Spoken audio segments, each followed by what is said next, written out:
Wabarakatuh. Saya Nurhidayati Rifana. Saya dari UIN Sunan Ampel Surabaya, Prodi Manajemen Pendidikan Islam semester 6. Saya di sini akan menyampaikan materi saya yaitu administrasi perkantoran modern atau manajemen perkantoran modern.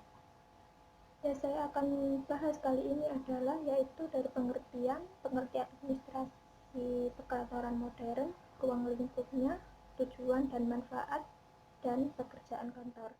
Yang pertama kali saya bahas di sini adalah yaitu pengertian administrasi kantor modern. Secara etimologi, administrasi berasal dari kata lain yaitu ad atau intensif dan ministrer artinya melayani atau membantu. Administrasi menurut KBBI adalah usaha dan kegiatan yang meliputi penetapan tujuan serta penetapan cara-cara penyelenggaraan pembinaan organisasi. Kantor berasal dari bahasa Belanda yaitu kantor, yang mempunyai arti ruangan atau tempat bekerja, tempat instansi, dan lain-lain. Menurut KBBI, kantor merupakan balai gedung rumah, ruang, tempat mengurus suatu pekerjaan, atau juga disebut tempat kerja. Administrasi kantor diartikan sebagai semua kegiatan yang bersifat teknis tata usaha dari suatu perkantoran yang mempunyai peranan penting dalam pelayanan terhadap pelaksanaan pekerjaan. Kamus Besar Bahasa Indonesia mengartikan sebuah modern adalah dengan makna terbaru, mutakhir, sikap dan cara berpikir serta bertindak sesuai dengan tuntutan zaman. Pembahasan mengenai kantor, maka bertindak secara modern adalah sikap, sifat, dan cara berpikir harus berkenaan dengan penanganan data dan informasi. Perkantoran modern mempunyai ciri-ciri yaitu memiliki bangunan dan tata ruang yang baik, penggunaan alat dan perlengkapan yang tepat, para pegawai disiplin dalam melaksanakan tugas-tugasnya, profesional memiliki sikap dan cara berpikir sesuai dengan tuntutan zaman. Kantor modern juga memperdayagunakan biaya, menerapkan tata laksana yang demokratis, efektif, efisien, produktif, berkeadilan, dan perlakuan manusiawi. Jadi, perkantoran modern juga sering digambarkan dengan segala kegiatan yang dikomputerisasikan, yaitu tentang ruang lingkup administrasi perkantoran modern.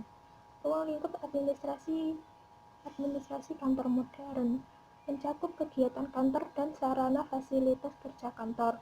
Kantor dimaknai sebagai wadah atau tempat bagi sekelompok orang atau organisasi yang melakukan suatu kegiatan. Adapun ruang lingkup administrasi kantor adalah yang pertama kegiatan kantor. Kegiatan kantor ini diartikan sebagai dengan kegiatan yang selalu dilakukan di dalam perkantoran, di mana semakin luas tujuan perusahaan, maka semakin besar pula kegiatan perkantoran yang dilakukan. Kegiatan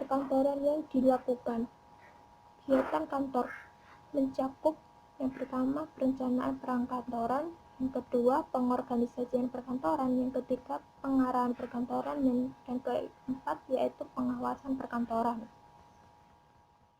Sarana dan fasilitas kerja kantor. Sarana dan fasilitas kerja kantor meliputi yang pertama lokasi kantor.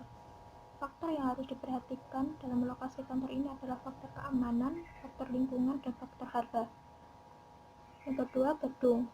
Faktor yang diperhatikan dalam keamanan dan kesehatan karyawan, memiliki sifat yang memadai, dan harga gedung yang kompetitif atau seimbang dengan biaya dan keuntungan.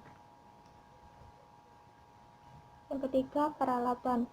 Peralatan bisa dari perabotan kantor, atau misalkan meja, kursi, rak, laci, dan lain-lain, atau dari pembekalan kantor, misalkan kertas, pena, prim, tinta, dan lain-lain. Yang keempat, interior. Interior di sini yaitu tatanan perabotan atau perangkat kantor yang menunjang pelaksanaan kerja dalam ruang kantor seperti cahaya, ventilasi, plafon, dan lain-lain. Dan yang terakhir yaitu mesin-mesin kantor, disesuaikan dengan prosedur kerja metode kerja, dan kebutuhan kantor. Tentang tujuan dan fungsi administrasi perkantoran. Adapun tujuan dari administrasi perkantoran yaitu yang pertama, memberikan semua keterangan yang lengkap dan diperlukan siapa saja, kapan, dan di mana hal itu diperlukan untuk pelaksanaan perusahaan secara efisien. Yang kedua, memberikan catatan dan laporan yang cukup dengan biaya serendah-rendahnya. Yang ketiga, membantu perusahaan memelihara persaingan. Yang keempat, memberikan pekerjaan ketatarusahaan yang cermat.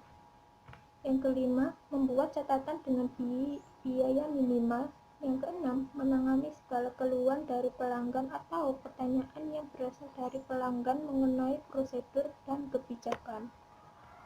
Yang ketujuh, mengawasi segala pekerjaan kantor dan administrasi untuk dapat memastikan adanya kepatuhan terhadap ditegakkannya standar kualitas, tenggat waktu, dan adanya prosedur yang tepat. Yang kedelapan, memberikan karyawan suatu bimbingan dalam menangani segala permasalahan yang sulit atau rumit atau di dalam menyelesaikan suatu perselisihan. Yang selanjutnya, menerapkan suatu kebijakan dalam perusahaan atau departemen dan memberikan standar pelayanan di dalam hubungan dengan manajemen.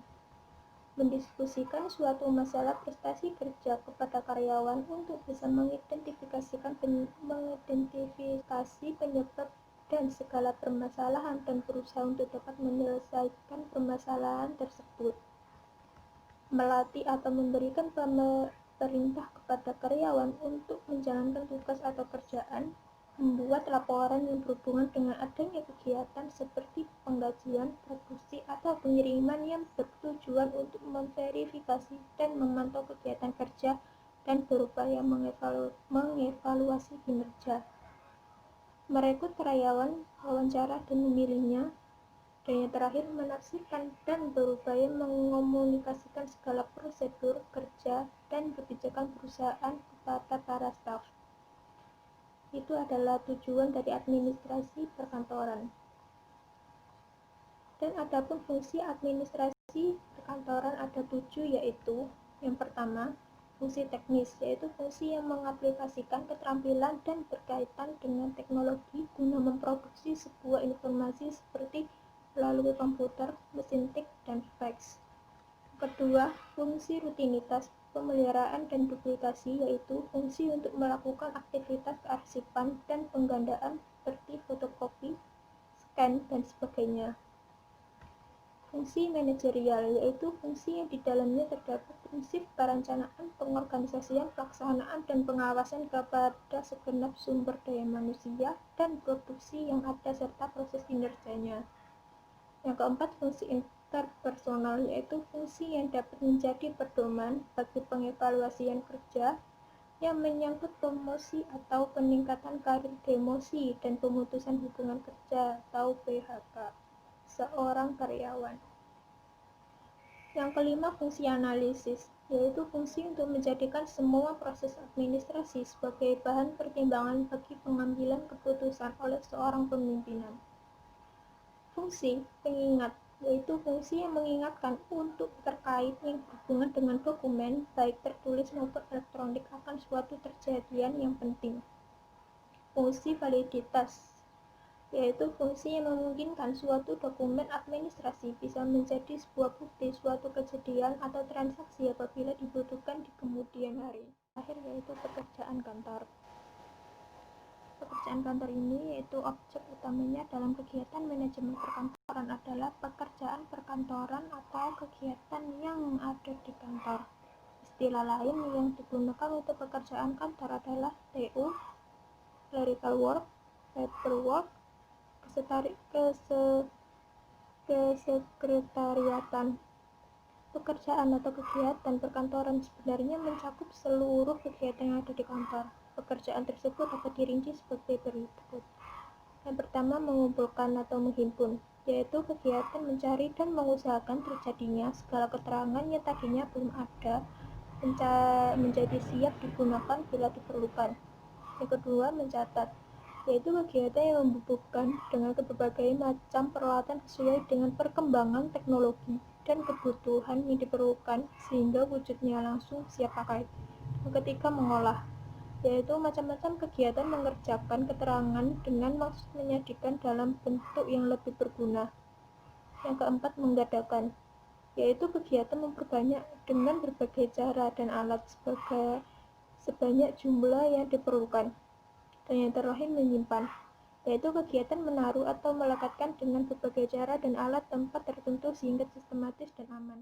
Ya, demikian terakhir penjelasan dari saya tentang materi administrasi perkantoran modern.